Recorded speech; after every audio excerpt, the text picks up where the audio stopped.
Hello, everyone. I have more dreams to share with you. Dreams part two, if you will. So, there was a time when I lived with my grandmother for about a year. She had stage 4 cancer and ended up passing away after that year. But it, besides the fact, it was a great time to get to know my family, and I'm grateful because I can't see myself doing anything else for that year. That would have been better.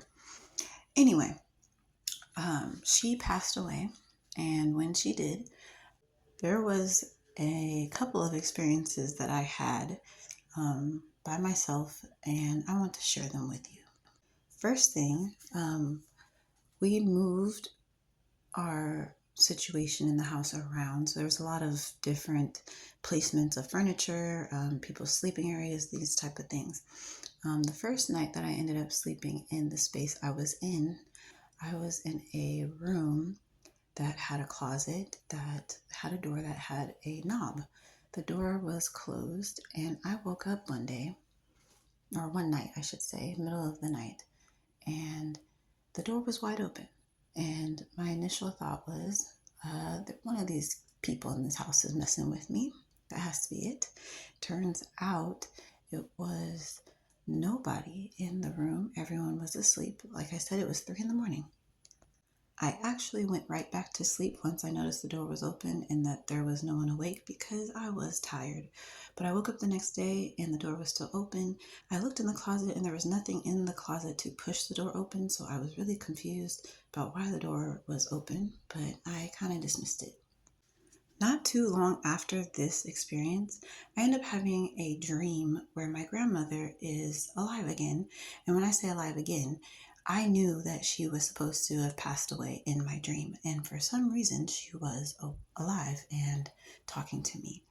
Now, the scene that I'm going to try to create for you is exactly the energy, I would say, that I felt while experiencing this dream. I was walking in the same house that I was living in at the time. I was walking in the middle of the night, just like I was sleeping, same time of night, and the moon was shining really bright in the window that my grandmother normally sat underneath. I walked by and I noticed that she's sitting in her spot that she normally sits in. When I noticed this, I asked her, "Grandmother, what are you doing here? You are not supposed to be here." And when she responded, it was not her voice. Let me actually be clear. It was a male, deep, guttural voice coming from my grandmother. And to be clear, the body that was sitting on that couch was decaying. It was gray and green, and it looked like a zombie talking to me. At that time, the voice told me, "I do not feel good. Come here, sit next to me." Now, I look around the room because this voice is freaking me out. That is not your voice. I see to the right of me, the hallway that I was already walking down, that there is a bright light coming from where the kitchen entrance is. The light is the sun. So I'm confused. I see that it's broad daylight on this side of the doorway that I was already walking through, and to the left of me is midnight with my grandmother, who is no longer alive, talking to me. I ask her again, "What are you doing here, Grandma? You're not supposed to be here." She says, "I don't feel well. Come here. I need your help." I look back at the door and I say, "Let me get some help. I'll be right back." I go through the door, and when I step into the sunlight with not only daytime light, but also a party going on the other side of this room, I immediately wake up. Dream number 2. After I had my baby in my first apartment by myself, I have a dream. Now, this dream, I believe, has a lot to do with the fact that I just got a dog that I didn't really plan on having. This dream, it was very strange actually. I didn't know I was dreaming until I woke up, and that normally does not happen. I was laying on my bed in the dream in the same way that I was in real life, and in the dream, I look up from being asleep and I see a dog on me trying to insert its thing into me. Now, I don't know that I'm dreaming, so I believe my dog is trying to do some nasty things with me. So I freak out and jump.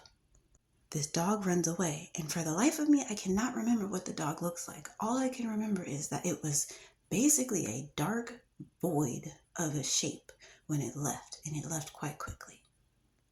And when I woke up, I realized that was a dream. And I was scared to acknowledge that I had that dream because what the hell? Dream number 3. I'm at a party.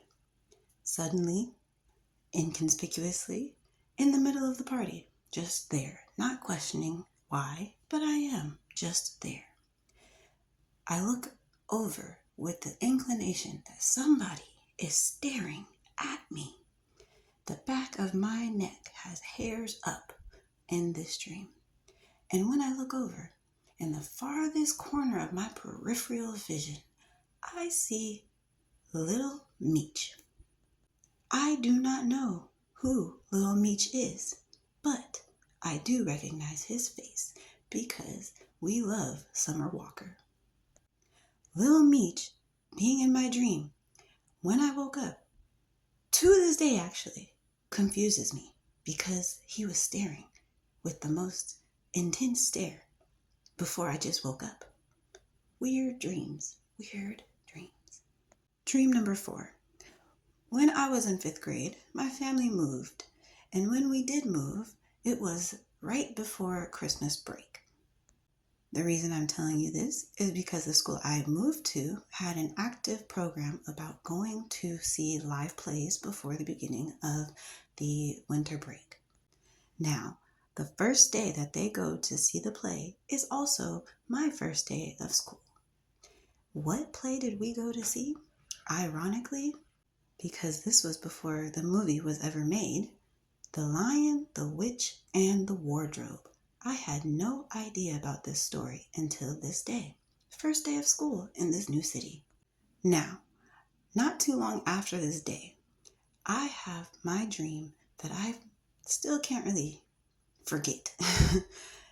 At 10 years old, I had a dream that I was on a field trip with the class that I just met, and we went to the beach. Why were we at the beach? I don't know. We're in Washington State. That's not normal. However, in my dream, we are all having a beach day. Everyone has their swimsuits and playing and running into the water. Myself, I have only shorts on. At 10 years old, I did not consider wearing a top because I thought that 10 years old was too young to worry about my sexuality. Why do I say that? Because looking back on this dream, everyone made fun of me for not having a top on, showing myself, exposing myself, and everyone else being prepared to be appropriately dressed in attire that fits their age and the peers around them. I remember being so embarrassed in this dream that I decided to just sit under the towel and umbrella for the rest of the day. And then at one point, I decide this is stupid. They think I'm too old, but the adults don't think I'm too old. So I'm going to have fun, even if no one hangs out with me. What do I do after this decision? I get up from my towel, I unwrap myself, and I run full force into the waves of the ocean. Ironically, at the same time I decide to do this, the biggest wave I've ever seen decides to come up, and it is humongous.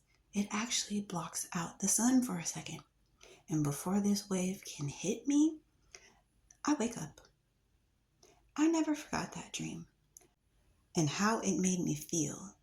I think that's the thing that I hold on to so much about all my dreams, even if I can't remember the exact details, is I do remember how it felt. And I'm grateful for it because as I get older, it just seems like things that have happened in the past really were for a reason. I can take things that I had no idea about and really understand the world better today. Side note, have you ever seen the movie Joseph, Prince of Dreams? I never really understood why I loved that movie so much, but one of my favorite scenes in the movie is when Joseph is in prison and he realizes that he has no control. He has no way to get out. And he accepts it. And he takes what he has and he appreciates it. Something about that scene and the time lapse that they give us on how much he had to go through to be patient, knowing what he knows, seeing what he sees, understanding what he understands, and still having to be patient. I think I need a coat of colors. I think I do. I think it's time to have some shimmer. Have a good day.